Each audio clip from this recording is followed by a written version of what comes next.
Halo guys, balik lagi di Angelin Universe. Eh, di video ini kita bakal lanjutin ya untuk progres kita aplikasi Siakat. Nah, di video ini kita bakal coba cek tentang to-do list kita pada apa aja gitu. Dan terakhir kemarin kita juga udah setup GitHub ya. Jadi di eh, project kita kemarin kita udah connect ke GitHub gitu. Nah, sekarang kita bakal lanjutin ke hal-hal yang masih basic aja dulu, yang masih setup-setup di awal gitu. Nah, kalau kita cek di sini tuh ada kita perintah untuk ini ya, install dan setup gitu. Nah, ini kita punya 4 list yang mesti kita selesain. Ada pertama kita setup Axios sama servisnya nanti. Terus ada kita setup font di Tailwind, ada kita setup komponen untuk template-nya, sama kita setup routernya. Oke, kita langsung aja biar nggak usah lama. uh, kita masuk projectnya. Nah, ini juga kebetulan udah gua running. Oke, projectnya berhasil. Nah, di sini gue udah sempet ngopi ya, jadi gue udah copy komponen di dalam project gue.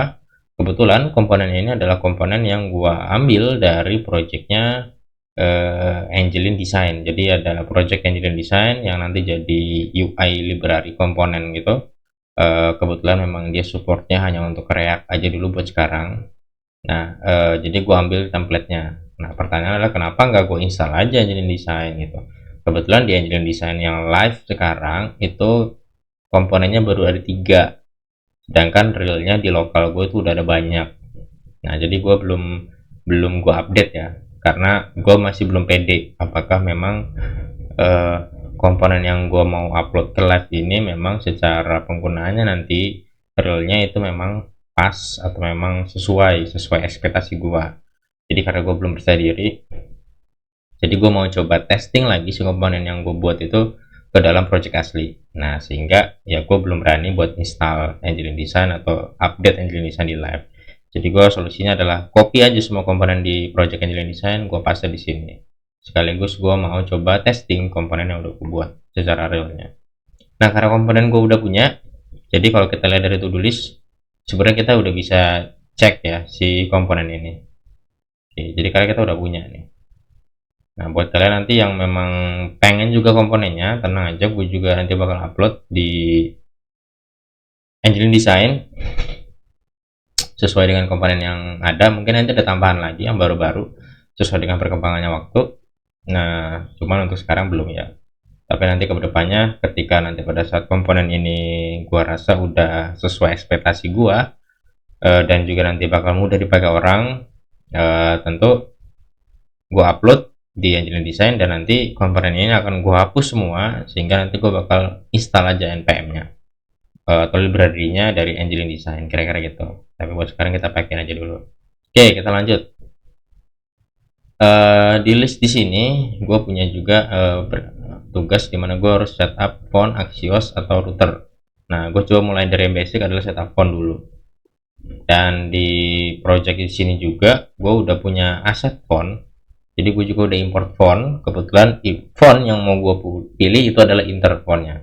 Nah, ini kalian kalau pengen juga sebenarnya kalian bisa download di Google Font ya. Ini gue juga downloadnya di Google Font. Jadi gratis, nggak perlu bayar, nggak perlu beli, nggak perlu apa, fontnya jadi ya gampang gitu.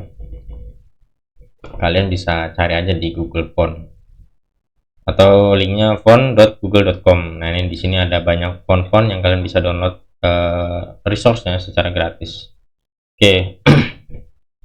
Di sini udah gue copy, taruh di folder asset, ditaruh folder font gitu. Dan kebetulan nanti aset juga folder yang tempat gue nyimpen image ya dan sebagainya gitu. Nah, di sini gue udah punya resource, cuman tetap perlu gue import. Kenapa? Karena gue pakai Tailwind dan di Tailwind default fontnya itu ya beda sama font yang gue mau, gitu. Sehingga gue mesti custom konfigurasi di Tailwind untuk bisa support nanti font yang gue punya gitu atau font custom gue. Nah, gimana caranya? Kita mulai aja langsung. Jadi di Tailwind secara sederhana untuk custom font itu kita perlu bikin konfigurasi di dua tempat. Pertama di indeks CSS, nggak mesti indeks CSS, tapi di CSS yang memang file tersebut CSS-nya itu adalah CSS yang jadi tempat untuk kita nempelin konfigurasi si Tailwind. Nah, satu. Yang kedua, ada di Tailwind config-nya itu sendiri. Jadi di sini juga kita perlu setup. Jadi ada dua tempat. Nah, kita mulai coba dari indeks CSS. Nah, apa yang perlu di setup di sini? Yang di setup di sini itu adalah kita import resource. Jadi kita punya resource, kita importkan resource-nya ke CSS Tailwind-nya gitu. Nah, caranya gimana? Pertama di Tailwind itu kalian sebenarnya bisa ya ngikutin di Google atau mungkin di tempat-tempat lainnya, di YouTube juga banyak, atau kalian bisa langsung cari ke dokumentasi resminya di Tailwind. Itu dikasih tahu jadi ada font family di Tailwind. Nah, defaultnya ada tiga, ada sans, serif, sama mono. Nah, ini tampilannya. Untuk sans kayak gini, serif kayak gini fontnya, mono juga kayak gini. Cara manggilnya juga sesimpel ini aja, langsung nama family fontnya. Ini family fontnya sans, family fontnya serif, family fontnya mono. Nah gitu. Nah di dokumentasinya dia ngasih info nih di app.css. Ini adalah konfigurasi kita untuk bisa nge-setup font. Nah jadi kalian bisa langsung aja lihat di dokumentasinya. Jadi sebisa mungkin sih menurut gua adalah jangan langsung buru-buru ke Google atau langsung buru-buru ke YouTube. Biasain kalian buka dulu dokumentasinya. Kalau misalnya memang kalian nggak ketemu atau mungkin dokumentasinya kecil, kemungkinan nggak ketemu sih, mungkin lebih ke kaliannya kurang dapat informasi dari dokumentasi. Nah, atau mungkin di dokumentasinya sulit kalian pahami gitu, mungkin baru kalian nanti bisa switch ke Google atau ke YouTube. Tapi biasanya kalian baca dokumentasinya langsung gitu, karena itu adalah yang paling benar dan yang paling terbaru biasanya. Nah, di sini dia bilang ada keyword namanya layer. Nah, layer ini nanti terpecah ya antara base, komponen, atau utility. Nah, layer itu. Nah, kenapa dia di sini base? Kenapa base? Karena base ini ya pondasinya ya. Jadi benar-benar pondasinya atau struktur paling bawahnya atau wadahnya dari si Tailwind gitu. Nah, kenapa taruh di base? Kenapa nggak komponen atau utilities? Gue juga sebenarnya belum coba ya kalau kita pakai komponen atau utilities, tapi asumsi gue adalah kalau misalnya komponen, maka font ini hanya akan jalan ketika kita mau pakai komponen lewat Tailwind. Nah, kenapa base? Karena tujuan dari font family ini itu adalah sifatnya global. Jadi ketika kita pakai Tailwind, mau di halaman apapun, mau pada saat bagaimanapun, font family-nya udah auto terimport atau auto bisa dipakai. Nah gitu. Nah makanya dia mintanya base. Tujuannya adalah itu supaya nanti kita pada saat styling via Tailwind ya fontnya pasti bisa dipakai. Kenapa? Karena fontnya udah ada di base. Nah gitu. Nah ini ada font page. Ini adalah untuk tampilan dari fontnya mau kayak gimana. Nah dia setup. Di sini sebenarnya di setupnya nih ya default CSS biasa ya. Ada font family, font style, ketebalannya berapa, displaynya mau kayak gimana tampilannya. Nah ini resource-nya. Nah ini kalau case kalian mau spesifik, jadi misalkan gue download di Google Font font Roboto, misalkan Roboto ya fontnya Roboto Thin dan gitu. Roboto Thin ternyata kalau di Google Font itu ketebalannya adalah 200 misalkan. Nah kalian pengen Roboto Thin itu selalu 200. Nah kalian bisa setup weight-nya misalkan 200, atau sebenarnya kalian nggak perlu setup weight-nya. Dihilangin aja ini setupnya, nanti secara otomatis fontnya akan mengikuti secara defaultnya dari resource tuh kayak gimana sih kalau tim tampilannya gitu. Nanti dia bakal secara otomatis default langsung ngikutin dari resource fontnya. Kalau misalkan kalian males ya atau nggak mau ada setup ini, jadi udahlah gue ngikutin defaultnya udah 200, ya ngapain gue setup lagi 200 kayak gitu misalkan. Nah tapi kalau kalian misalkan defaultnya 200, gue nggak pengen 200 deh ketebalannya, gue pengennya yang 300 deh. Nah misalnya kayak gitu, kira-kira gimana ya. Nah kalian bisa setup di sini kira-kira gitu. Nah ini ada style juga ya, kalau misalnya kalian mau punya robotin italic, ada robotin doang atau robotin italic. Nah ya di sini kalian bisa juga setup. Cuman kalau misalnya itu udah robot font italic, ya biasanya nanti defaultnya dia nggak italic. Nah, italic itu nanti ada kelas lagi di Tailwind, namanya memang nama kelasnya italic. Jadi ketika kita import robot font italic, pada saat kita panggil yang nggak italic atau nggak miring ya, italic itu kan nggak miring, ya dia normal aja biasa tegak nggak miring. Nah itu kalau kalian mau disesuaikan, ya udahlah karena dia italic kita bikin italic. Nah kalian bisa tambahin di sini font stylenya bukan normal berarti tapi italic, dan seterusnya kira-kira gitu. Oke, nah di sini gue juga bakal coba setup eh, sesuai dengan tadi dokumentasi ya. Jadi ada layer base, kita bikin font face. Oke, nah di sini ada gua ada font family. Nah, font family di sini namanya gimana? Namanya apa? Apakah gua namainnya sama kayak nama resource-nya inter strip black atau seperti apa? Nah, untuk font family sebenarnya ini bebas namanya. Mau misalnya nama kalian inter tapi mau kasih kalian roboto, ya bebas. Pengaruhnya di mana? Pengaruhnya di URL-nya. Kalau URL-nya ngarahinnya ke inter, mau namanya roboto atau namanya apapun itu, ya tetap manggilnya bakal inter-inter juga gitu. Jadi font family itu ya custom ya, terserah lu mau ngasih nama apa sesuka hati lu aja.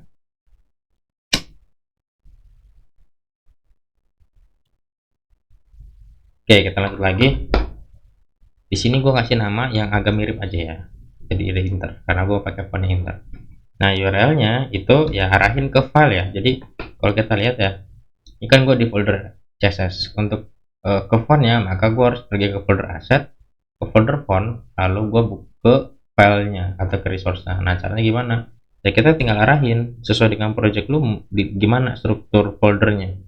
Nah, di sini gue pergi ke asset, pergi ke font, baru gue cari. Nah, mau font apa yang mau gue setup? Nah, awalnya gue misalkan font black dulu deh. Jadi gue bikin berurutan. Oke. Nah, untuk font family juga kita nggak bisa sama ya. Karena contoh di sini gue punya banyak font-font nih. Ada lebih dari 5 font. Kalau semua nama font family-nya adalah inter, maka nanti kalian bingung. Inter ini mewakili font yang mana? Yang black kah? Gold kah? Atau extra atau medium atau yang mana gitu. Jadi balik lagi font family, kalau kalian punya banyak font yang kalian setup, pastikan namanya untuk font family itu beda-beda, jadi jangan sama. Nah di sini karena dia black, mau gue kasih nama black. Oke, nah gue tinggal copy aja karena ada banyak. 2 4 6 8, ada 8 ya. 2 4 6 8. Oke, tinggal gue ganti di sini misalkan bold extra.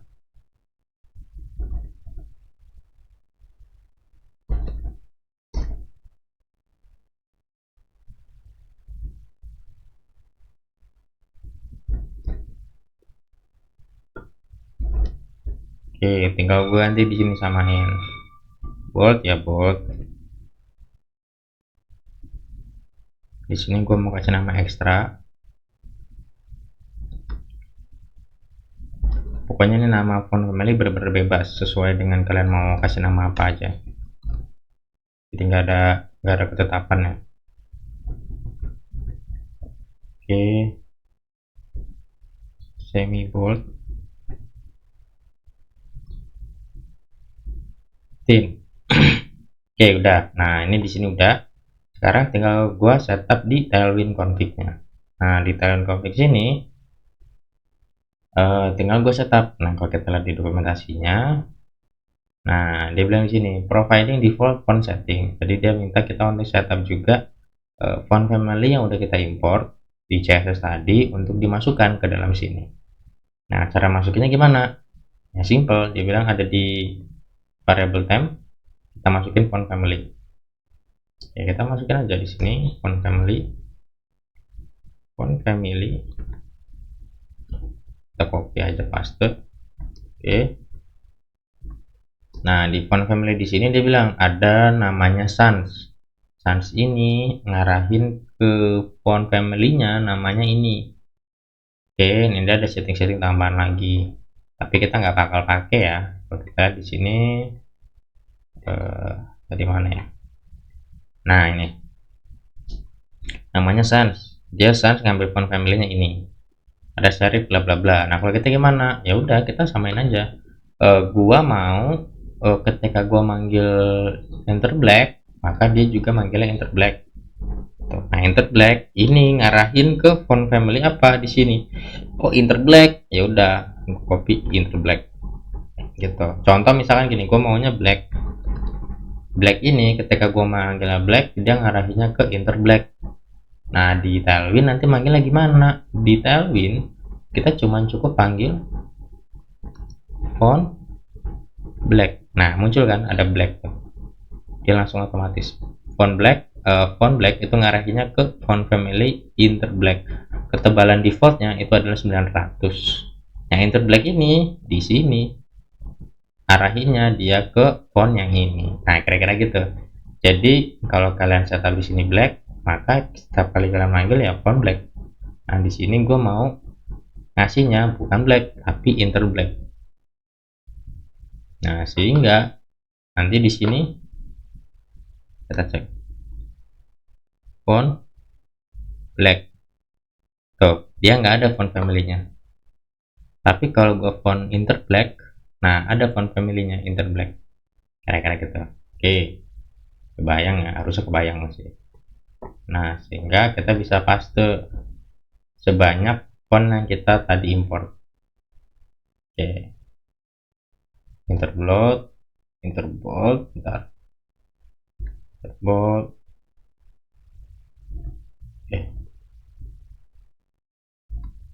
Oke, inter extra.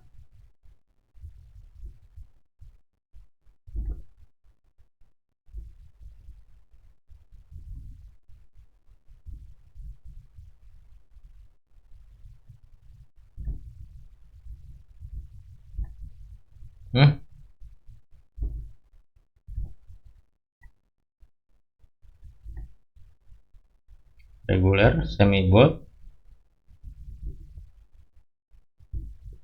terakhir yang thin. Nice, oke. Ini udah di setup nih.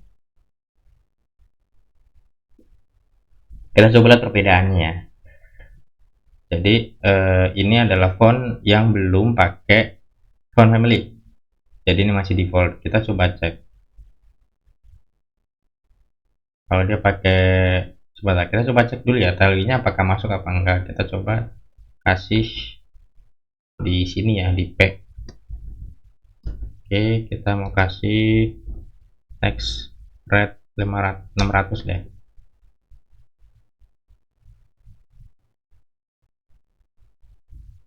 Oke, ini udah masuk ya Tailwind-nya. Sekarang kita coba bedain. Ini adalah font yang belum pakai font family custom. Kita coba kasih font yang pakai font family custom. Kita bikin lagi misalkan di sini custom bentar, before custom,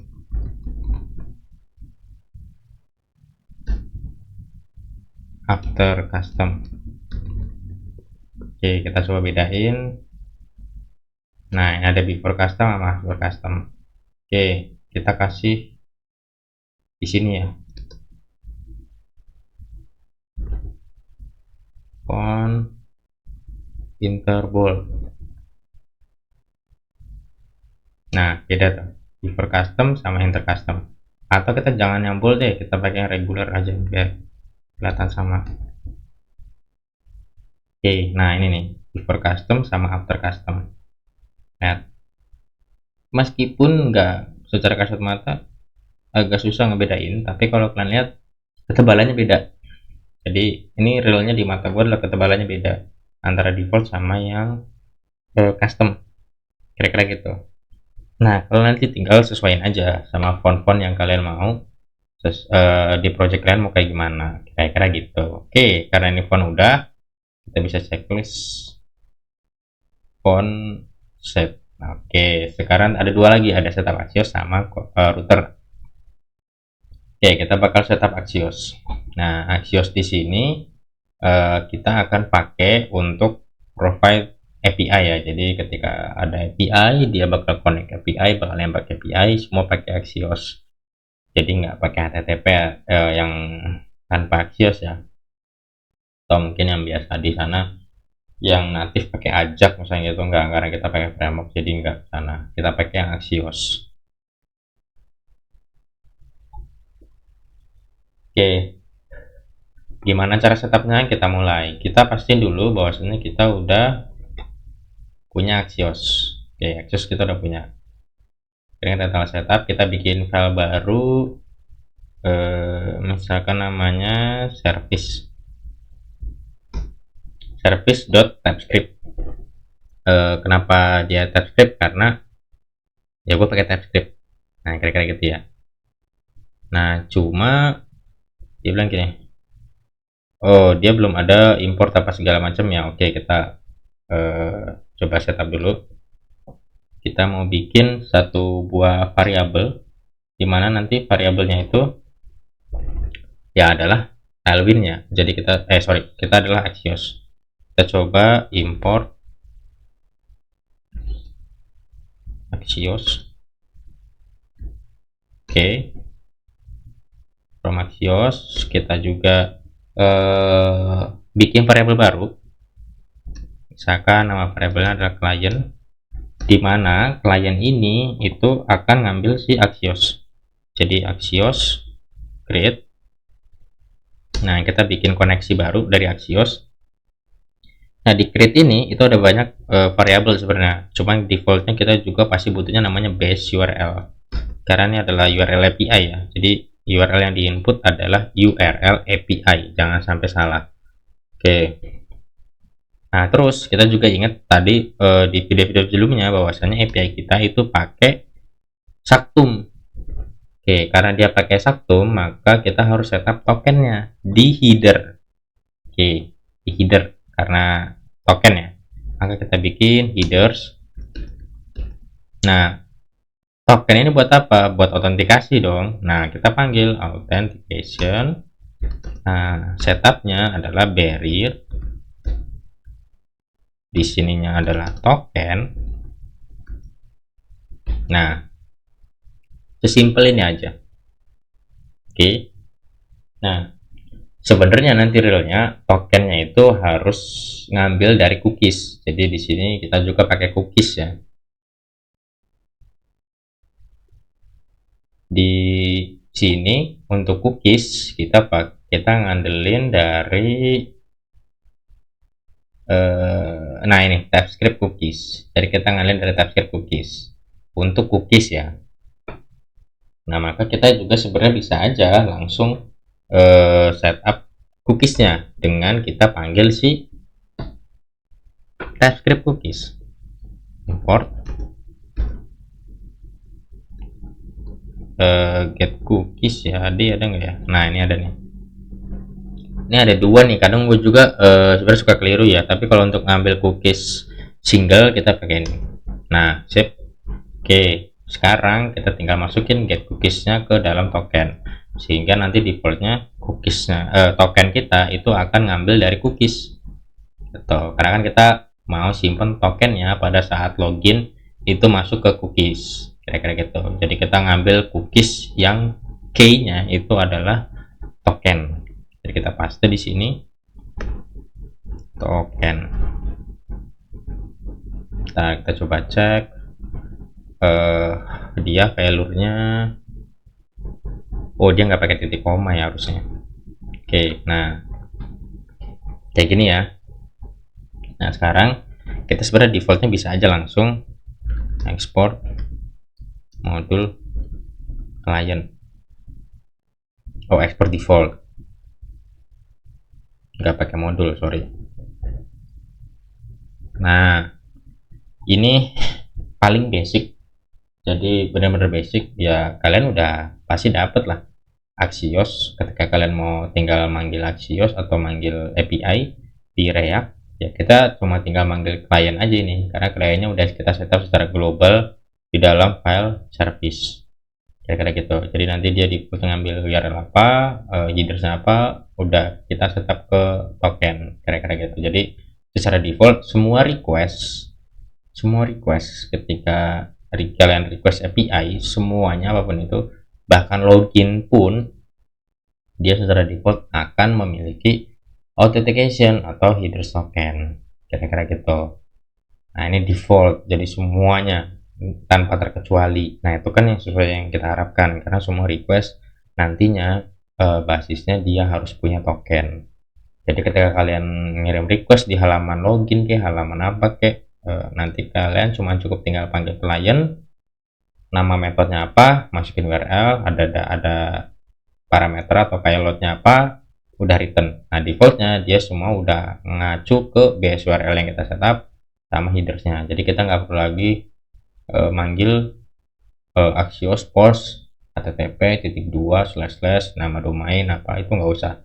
Setiap kali ngambil request kayak gitu kan kita nulis panjangnya, itu kan capek ya, itu nggak efisien. Jadi kalau nanti next ada orang-orang yang di YouTube atau di dokumentasi kayak gitu, jangan diikutin, karena itu ya bukan nggak diikutin berarti salah, bukan, nggak salah, memang dia benar, cuman itu nanti apa ya, terlalu jorok lah cara ngodingnya.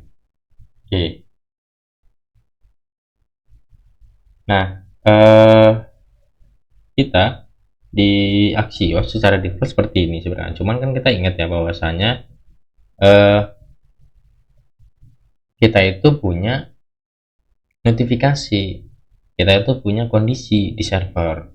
Jadi ketika error, kalau kita lihat di video sebelumnya ya, kalau kita error itu responnya kalau nggak salah 400 lah ya. Kita coba cek ya.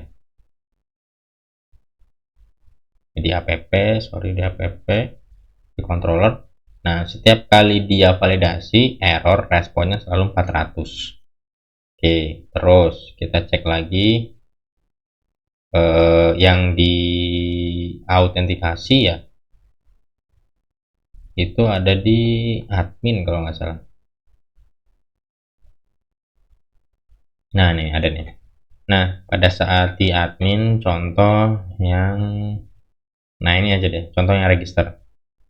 Oke, contoh yang register itu setiap kali dia register, dia selalu ngasih notifikasi. Nah, notifikasinya itu ada 3, ada title, body, sama tema. Nah, gitu kan. Jadi setiap kali dia nge-call API, ketika sukses, dia ngasih respon notifikasi. Nah, notifikasinya itu yang setup bukan front end. Tapi notifikasinya, konten-konten yang isinya ini yang setup adalah back end. Nah, tugas frontend apa? Apakah tugas frontend juga bikin notifikasi lagi setiap kali request di depan? Ya janganlah, ngapain? Kita ngambil notifikasi atau informasi notifikasinya itu dari backend semua, gitu. Jadi lebih terstruktur. Di frontend nggak tahu namanya setup notifikasi, nggak tahu nama isi konten notifikasi apa, nggak tahu pokoknya. Notifikasinya sukses, notifikasinya error, atau apa, di frontend nggak tahu itu. Dan kita nggak akan sama sekali setup itu. Semuanya akan kita handle melalui backend, kayak gitu. Jadi supaya lebih rapi. Nah, di front endnya gimana caranya supaya dia bisa support? Nah, kita ada namanya di Axios Interceptor. Jadi kalau misalkan kita cek di Axios Interceptor, nah ini ada setup bahwasannya gini, interceptor itu ada beberapa jenis sebenarnya, cuman kita nanti bakal pakai interceptor ketika dia nge-request sama ketika dia dapat respon. Jadi mana searchingnya nih ya, ini searching.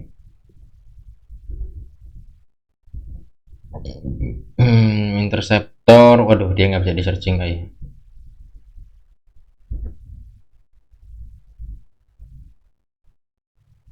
Wah, dia nggak ada searchingannya nih, ternyata nggak ada searchingan. Oke, nggak apa-apa deh, gua kira di sini kita bisa dapat keyword interceptor ya, ternyata nggak dapat. Ya udah, oke, gue jelasin aja deh kalau gitu. Jadi interceptor itu adalah setup di mana trigger sebenarnya itu. Jadi interceptor itu akan men-trigger.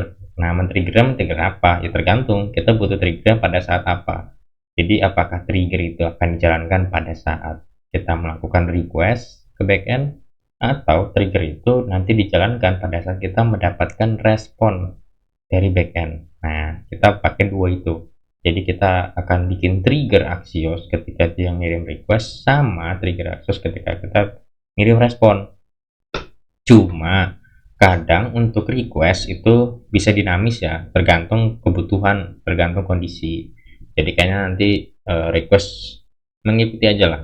Tapi yang paling basic adalah pada saat dia menerima respon. Jadi ketika Axios nge-call API backend ngasih respon. Nah, di Axios ini bakal bakal ngapain ketika respon. Nah, kita cek di sini ada notifikasi, sehingga nantinya harusnya ketika Axios dapat respon notifikasi, dia harus muncul, atau sorry, ketika dia nge-call API dan API backend itu ngasih respon, dimana responnya itu ya pasti ada notifikasi, Axios itu harus munculin notifikasi. Nah, jadi notifikasinya itu global. Kita setup sekali di sini, udah, kita nggak usah mikir-mikirin notifikasi, pasti ada notifikasinya gitu. Dan notifikasinya juga udah kita setup di backend. Nah, kira-kira gitu. Gimana caranya? Kita bikin dulu interceptor. Nah, ini ada interceptor, response. Nah, ada dua nih, response. Oke, kita mau pakai oh sorry, dia ada use dulu. Nah, kita mau pakai yang respon dulu ya. Jadi untuk yang request itu sebenarnya dinamis, kita nanti aja perkembangan. Cuma nanti kita pasti bakal update juga yang request, karena itu perlu banget. Nah, respons ini balik lagi ya, karena dia respon, tentu kan ada dua kondisinya. Apa? Ketika respon error sama ketika respon berhasil. Nah, kalau berhasil gimana, kalau error gimana? Nah, udah kita setup. Kita pengennya dia asinkronus ya, jadi ya dia asinkron. Kita misalkan pakai aja variabel namanya respon aja lah ya, biar enak. Oke, nah di sini tadi kan gue bilang ada apa, sukses sama ada error. Nah, ini respon ketika sukses. Sekarang kita bikin yang errornya, error. Nah, type-nya error. Oke, kita bikin variabelnya error. Jadi dia juga sebenarnya function. Oke, kalau error kita nggak bikin asinkron, kayak gitu ya. Sebenarnya sama aja kayak gini juga nulisannya. Tuh, ini sama aja. Cuman gue mau pakai function di depan, kayak gitu. Ini juga sebenarnya sama aja. Nulisnya kayak gini juga bisa. Terserah pilihan. Oke, kita coba kayak gini aja ya, biar kalian nggak bingung nanti ngikutinya. Jadi khawatir kalian ngerasa kok beda nulis respon sukses sama respon error gitu, secara penulisannya kok beda. Nah, itu nanti kita samain aja deh kalau gitu. Oke, kita setup yang error dulu. Yang error kita kan tahu bisa aja error dia login. Kalau login error ya muncul notifikasi dong. Oke, valid. Kalau request lain misalkan mau create, mau update, mau apapun itulah ya, mau delete, kalau kita nge-call ternyata dia responnya error, harusnya dia muncul notifikasi. Nah, itu kan basic dan valid ya, pasti kayak gitu. Nah, sekarang case-nya adalah gimana kalau misalkan sebenarnya seandainya ada orang yang tiba-tiba secara kasar ngakses aplikasi kita langsung by link. Jadi dia langsung ngetik linknya, http bla bla bla bla bla slash profile atau slash edit, misalkan langsung enter di search engine gitu. Ya kalau misalkan kita nggak ada protect di situ, ya dia pasti bisa masuk dong. Meskipun dia sebenarnya nggak punya token, dia login belum, register juga belum, nggak ada login, nggak ada register, dia nggak pakai ke sana, tiba-tiba dia langsung direct ke URL kita. Nah, itu kan bahaya sebenarnya. Maka secara default setiap kali dia melakukan request, dia harus selalu dicek, lu punya token nggak? Kalau lu nggak punya token, ya nggak bisa masuk dong, gitu. Satu. Terus lu tokennya valid nggak? Gitu. Kalau misalkan lu aja tokennya nggak valid, tokennya nggak ada datanya, tokennya error, ya kok lu bisa akses? Nggak boleh lah, gitu. Kan harusnya gitu logikanya. Nah, ketika kita punya kondisi seperti itu, maka setupnya gimana? Ya tadi kita harus sesuaikan dulu sebenarnya di backend. Contoh, ketika kita masuk ke halaman show, misalkan ini kan ada show admin ya. ini ada user detail. Ketika dia masuk halaman profile di front end, maka di front end akan secara otomatis kan nge-call data ke back end ya. Jadi ketika halaman itu di load, dia langsung nge-call API buat ngambil detail, kan akan kayak gitu konsepnya. Jadi gue buka halaman profile, pas di generate halaman itu, dia juga akan nge-call API ini. Oke, akan nge-call API ini. Nah, responnya adalah ini. Oke. Nah, respon di sini dia ngecek token. Jadi gitu. Jadi setiap kali kita bikin request itu harus ngecek token. Kira-kira gitu. Nah, di mana apakah ini ngecek token? Ngecek tokennya ada di roots-nya. Nah, ada Saktum. Nah, di sini ada Saktum. Jadi setiap kali request yang kita masukkan di dalam Saktum, maka secara otomatis dia akan selalu memaksa kita untuk mana token lu. Lu token valid nggak? Lu punya token error nggak? Nah, Saktum itu tugasnya itu. Kira-kira gitu.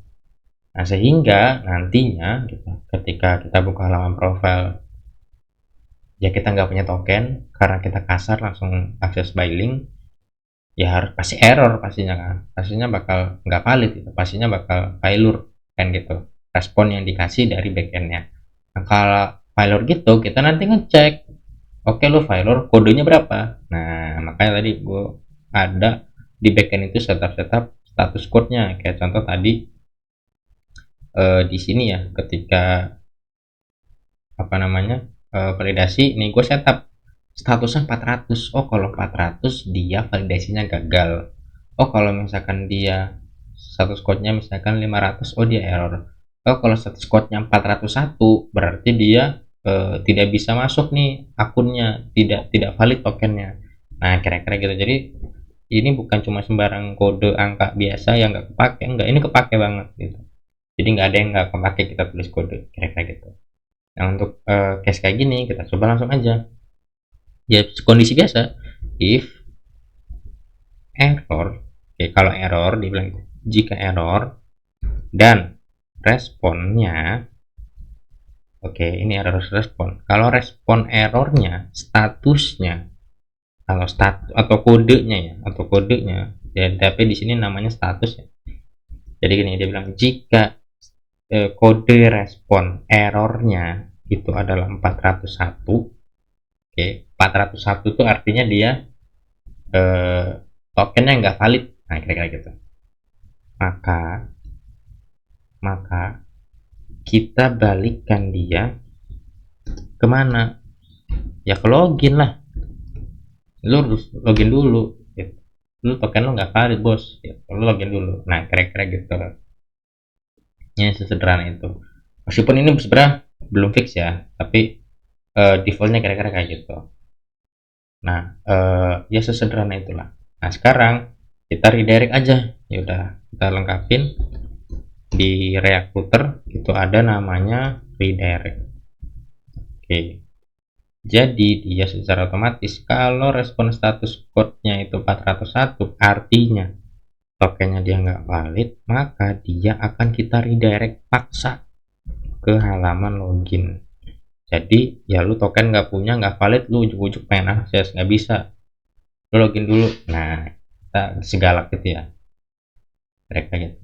Nah, nanti untuk case-case lain gimana? Ya terserah, kalian mau setupnya berapa kodenya, mau 500 kek, 408 kek, mau 504 kek, mau 404 kek, mau apa kek, terserah kalian, kira-kira gitu. Nah, kalau case-case kayak gitu mau kalian gimana, ya sesuai kebutuhan kalian aja, maunya kayak gimana. Nah, kira-kira gitu. Oke, kebetulan di sini gua setup kalau misalkan dia tokennya gagal atau tokennya nggak valid atau error di satunya karena masalah token, lu login dulu, karena kalau lu login lu bakal dapat token yang valid. Nah, nanti sehingga orang yang nggak punya akun, ya gimana maksudnya, nggak bisa gitu. Jadi hanya orang-orang yang punya akun doang dan akunnya memang terdaftar dan valid yang bisa masuk, kira-kira gitu. Kita benerin yang sukses. Nah, karena dia sukses kan responnya, ya udah ngapain gitu, kita langsung keluarin aja datanya.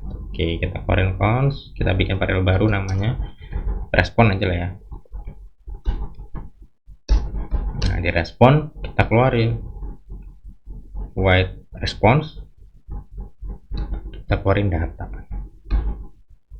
Nah, kita apa sih namanya, returnnya apa, returnnya respons. Oke, nah terus resnya buat apa, kita bikin kayak gini misalnya. Nah, resnya ini kita setupnya itu untuk notifikasi, kira-kira gitu. Jadi kan karena setiap kali request sukses itu kita pasti punya notifikasi, maka kita cek jika respon yang dikasih backend itu, kita cek ya di kontrolnya apa nih. Nah, respon notifikasi ya, jika dari backend data responnya itu punya respon notifikasi, artinya tidak nol ya, karena kan ada case-case mungkin aja kita punya sebuah respon yang ini kan global ya responnya, semua API, semua service di backend pasti responnya pakai ini gitu. Mau sukses, mau gagal, mau berhasil, mau apa, pasti pakai responnya ini gitu. Makanya ini kita bikin global, tujuannya buat itu, supaya semuanya jadi serasi, semuanya jadi sama, semuanya nggak berantakan. Oke, ntar dia mesti ada kurung siku, dia ada warningnya. Nah, oke.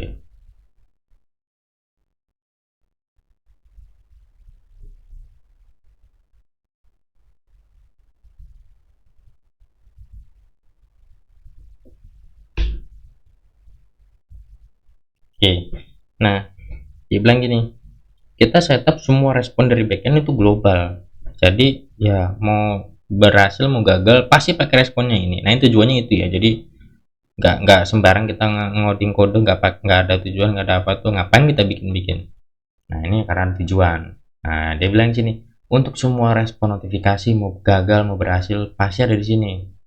Oke, nah dia defaultnya adalah null gitu kan. Jadi ada mungkin aja ada case di mana kita kita manggil ya nggak ada responnya, nggak ada respon notifikasinya.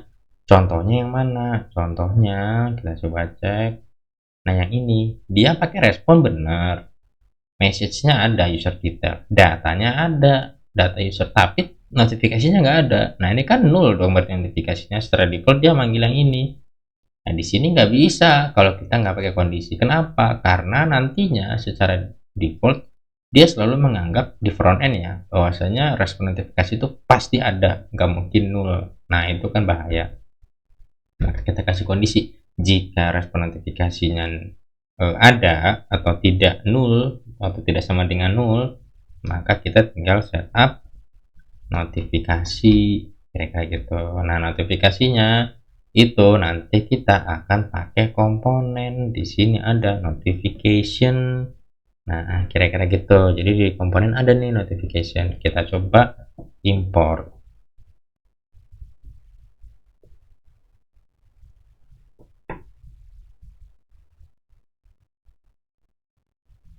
Kita cek dulu ya notification manager untuk service-nya. Oke, sip. Kita coba apa, import ya, sorry, kita import. Nah, untuk importnya kita bukan pakai notification ya, karena notification ini template-nya aja, kira-kira gitu. Ini template notifikasinya, kita pakai yang service-nya. Oke, kita panggil berarti import notification. Ini mana nih? Oke, notification service. Oke, dapat ya. Di sini kan ekspornya dia adalah notification. Oke, kita export notification, kita tinggal panggil di sini notifikasi show. Oke, nah di sini ada modelnya, kita cek dulu modelnya. Gue soalnya lupa.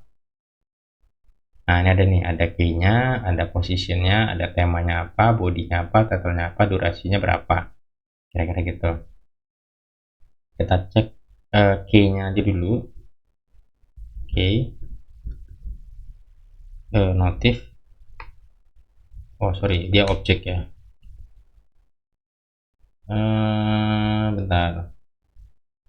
Iya bener. Oke, motif. Oke, kita setup lagi posisi ya. Kita ambil lagi position.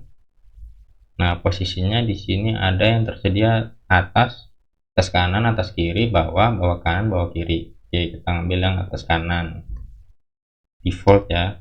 Atau semuanya nanti akan atas kanan. Oke. Terus dia ada tema. Nah, temanya dari mana nih ngambilnya? Temanya ngambil dari backend yang ada di sini. Jadi, makanya gue bikin semua respon yang punya notifikasi pasti dia akan setup tema. Nah, kira-kira gitu. Jadi kita tinggal ngambil temanya aja, sesimpel itu. Berarti respon notifikasi dulu, karena kan si tema itu ada di dalam respon notifikasi ya. Di tema. Oke, terus kita cek lagi di model, ada body. Nah, ini deskripsinya. Deskripsi juga sama, kita ngambilnya dari backend body. Kita copy aja biar cepet. Ada title. Nah, sip, beres. Jadi nanti secara default semua request yang kita panggil ke backend, dan kalau dari backend itu dapat respon, ada notifikasinya. Oke, ada notifikasinya, maka secara otomatis dia mau error kek, mau berhasil kek, pasti akan munculin notifikasi. Kita setup juga durasinya biar dia auto deh 3000. Oke, karena dia millisecond ya. Oke, nah udah, ini berhasil kira-kira gitu. Nah, ini juga nanti ada ketika misalkan case nya dia error. Jadi misalkan nanti dia ada case failure tadi ya, kayak misalkan 500. Kalau 500 kan apa, error kan berarti kan error langsung dari backendnya ya, misalnya apa kayak kita banyak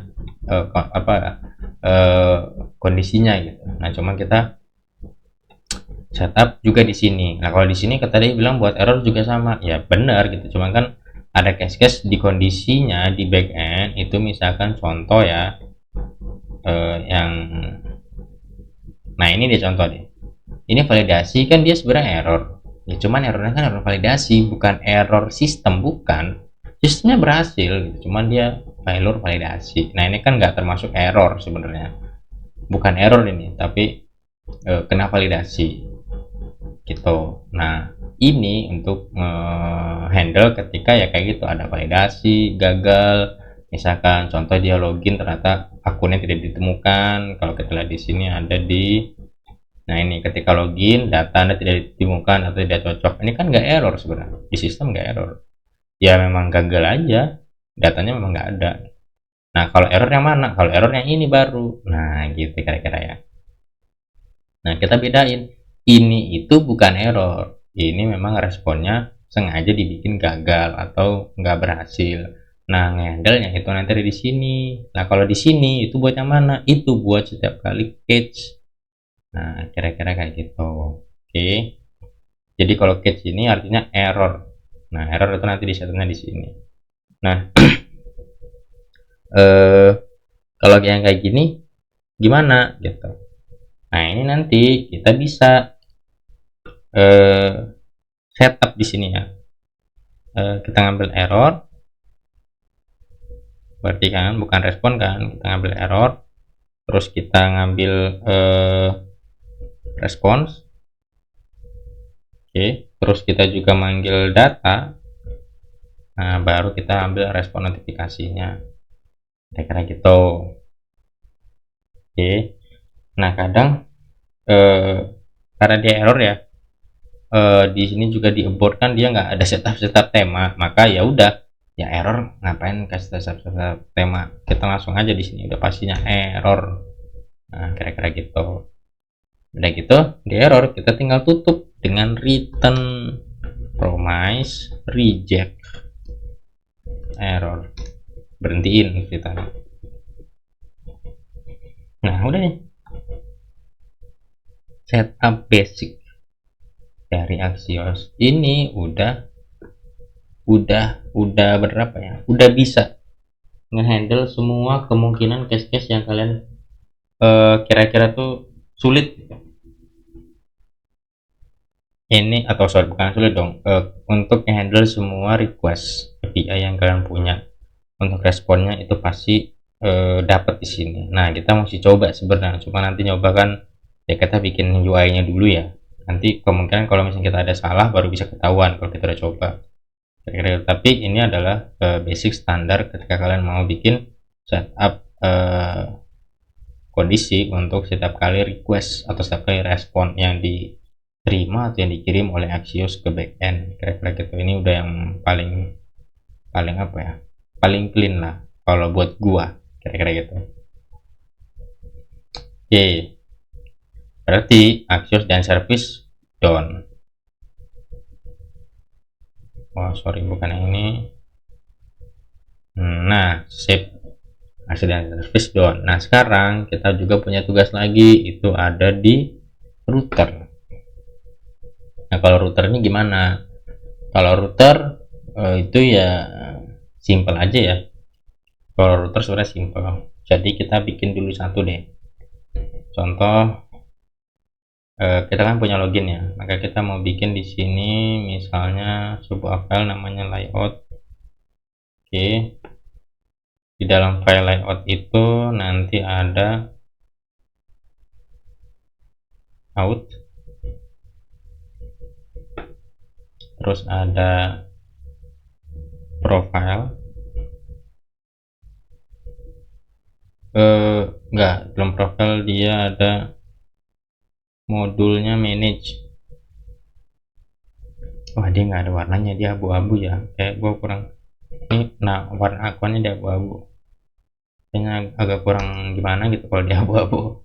Gue pengennya ada warna-warna yang agak lucu gitu.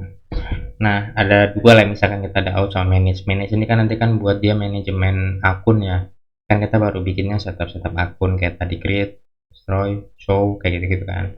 Nah, ini out nanti buat login. Kita bikin misalnya satu file di sini, uh, out.txt. Oke.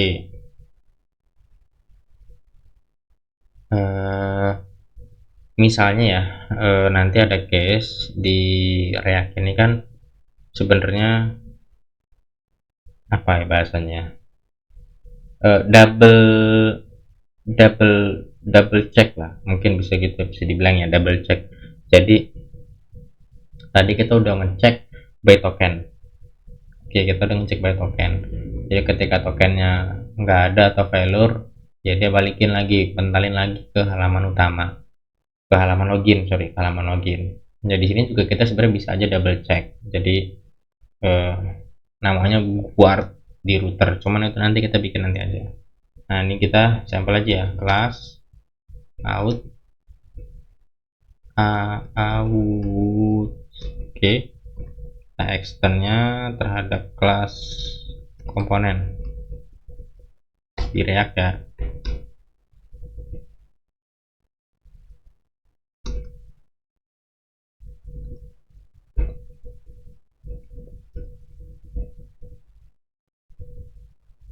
Oke, gini aja dulu.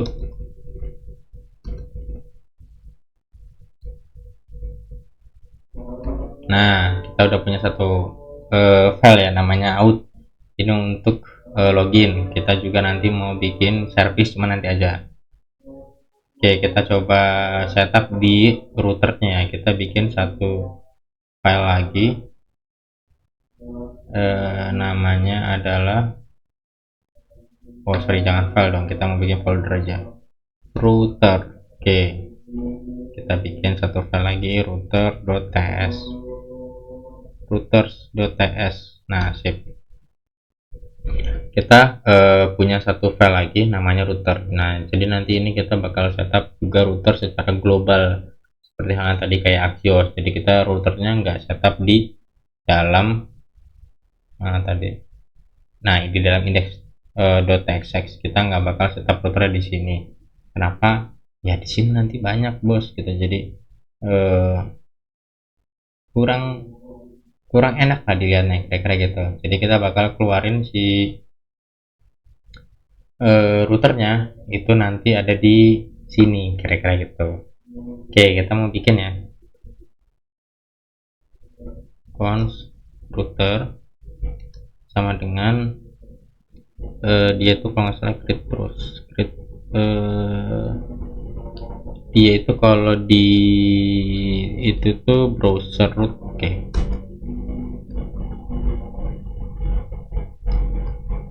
oke,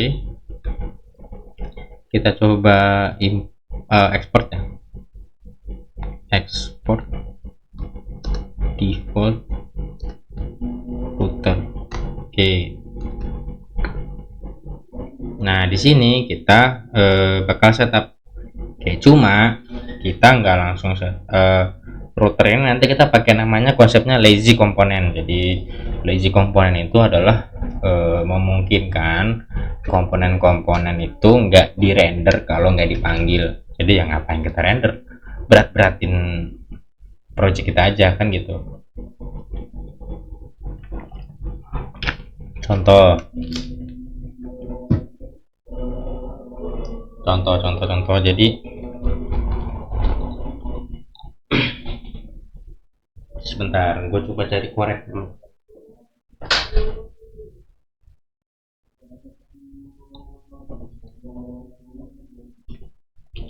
Oke, contoh gini misalnya gua punya eh, apa ya bahasanya, service lah, atau gue ya misalnya gue punya service di out misalkan ya, di out misalnya gue punya service. Nah, login ada di out, maka yang nanti akan di render template hanya di out. Oke, betul, kita masuk ke halaman dashboard. Di halaman dashboard ada beranda, ada manage, ada profile, ada apa segala macam, banyak modul-modulnya. Nah, nanti ketika kita akses halaman manage profile, nah misalkan manage profile, terus ada lagi manage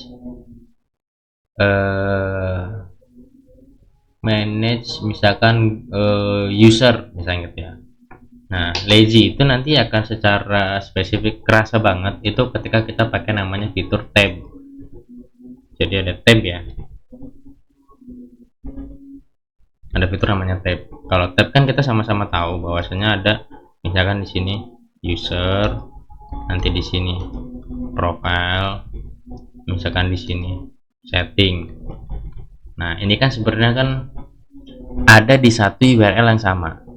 Oke, misalkan manage misalkan domain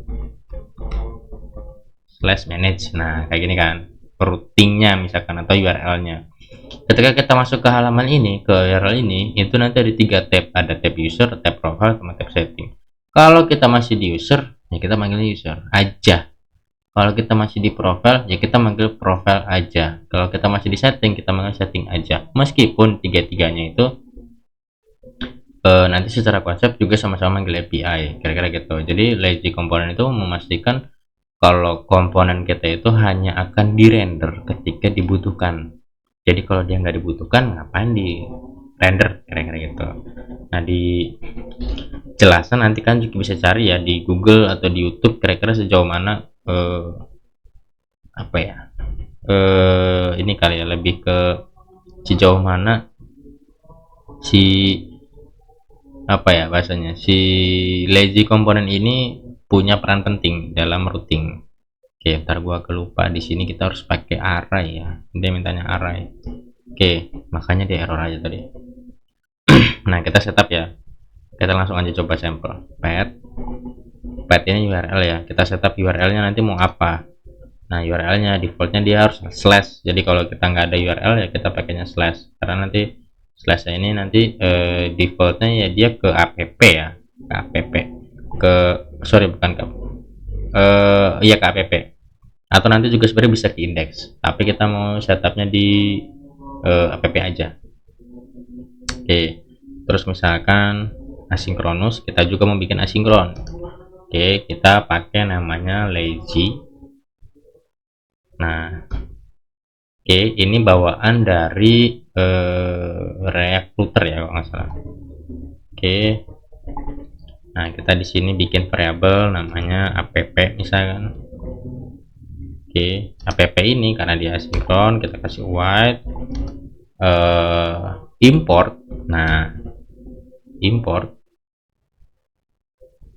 kemana? Importnya ya ke foldernya ya. Kalau di root itu buat ke app tsx itu berarti kan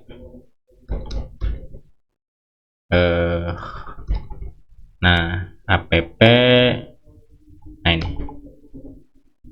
oke app.tsx cuman karena kita TypeScript basicnya jadi nggak ada tsx. Nah kalau udah kita return komponennya,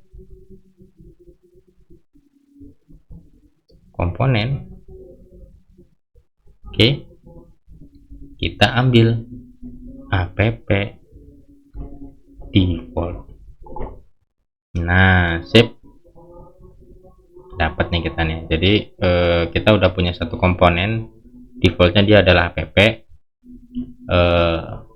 dan di app ini misalkan kita mau ngambilnya defaultnya aja. Nah kira-kira gitu ya. Jadi ini adalah konsep cara nulis lazy komponen untuk lazy root untuk React Router Doom. Ingat gue lazy root ini bawaan dari React Router Doom, kira-kira kayak gitu. Nah sehingga nanti kita bisa apa namanya bahasanya, kita bisa setup sebenarnya. Jadi kalau kita lihat di sini secara default halaman utama itu ada di dalam app.tsx misalnya gitu. Nah kenapa app.tsx? Karena misalnya jadi ketika halaman itu di render, dia pasti render pertamanya app. Jadi kalau tanpa langsung nama domain misalnya http ini misalnya aja http Angelin Siakat. Nah kalau tulisnya kayak gini di linknya URL Google ya atau search engine gitu, maka dia secara otomatis akan manggil file atau template dari app.tsx. Nah itu kalau kita ngasih pathnya slash kira-kira gitu. Nah ada case-case lagi kan kalau misalnya kita butuh out login ya, login misalkan kita mau bikin lagi misalnya di sini out. Nah out ini dia akan ngambilnya ke layout /out/out. Nah di sini kita mau ganti deh biar nggak bentrok out. Oke. Nah jadi gue punya dua layout, jadi ketika dia /out lainnya ke out, kalau nggak pakai slash selanjutnya maka dia akan langsung otomatis ke app. Kita coba tes ya. Nah cara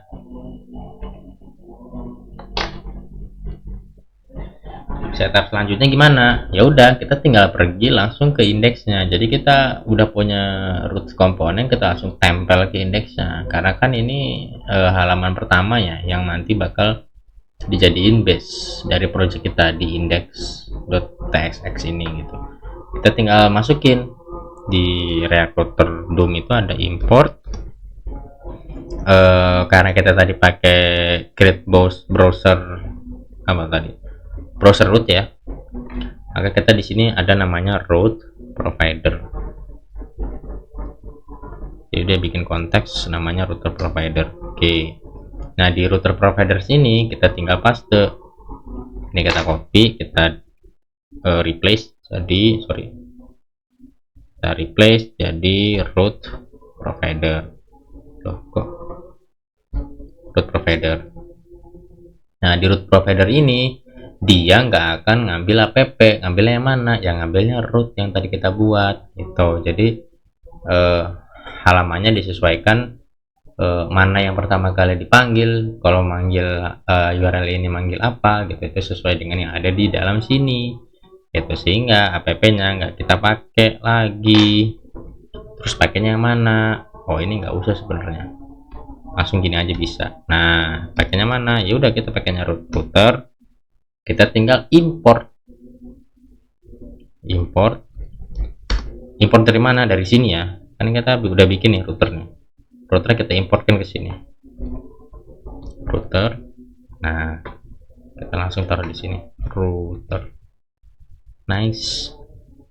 Oke, ini kita bisa dihapus. Nah, oke, kita coba cek. Oke, ini masuk ya, ini masih masuk ya, masih di refresh nih, masih lancar ya. Kita coba ganti slash out. Nah, masuk out. Nah, kira-kira gitu ya. Jadi kalau dia slash tadi kan untuk app slash langsung ya, kita enter masuknya ke sini. Tapi kalau misalkan dia pakai slash out, nah dia masuknya ke halaman out yang tadi kita buat. Oke, basic setup router udah. Nice, ini kita udah beres. Nanti kedepannya kita bakal ya nambah-nambah lagi, tentu kita bakal ngikutin sesuai dengan kebutuhan. Oh, ada di sini ya, kita taruh di sini berarti. Nice.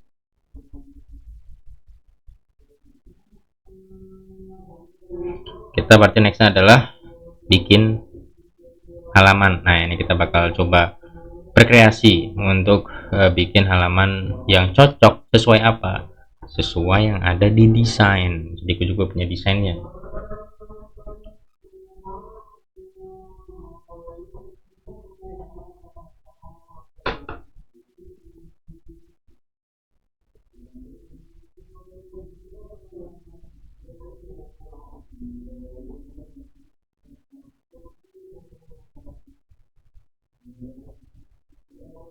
Nah, ini gue punya desain. Jadi halaman loginnya kan kayak gini, halaman dashboard gini, halaman yang lain-lain juga kayak gini. Ini sebenarnya desain untuk mahasiswa ya, tampilan mahasiswa. Jadi nanti nextnya gue bakal coba bikin desain untuk halaman admin. Tapi kira-kira halaman admin loginnya akan tetap sama kayak gini. Jadi ya secara default mau login mahasiswa mau login admin sama kayak gini. Cuman mungkin untuk title-nya aja gue bedain. Tapi nanti di dalamnya tentu halaman mahasiswa, website mahasiswa, website admin, beda-beda tampilannya. Jadi karena gue belum desain, kita nanti akan lanjut lagi di video selanjutnya. Sampai ketemu lagi di next video. Semoga bermanfaat. Bye bye.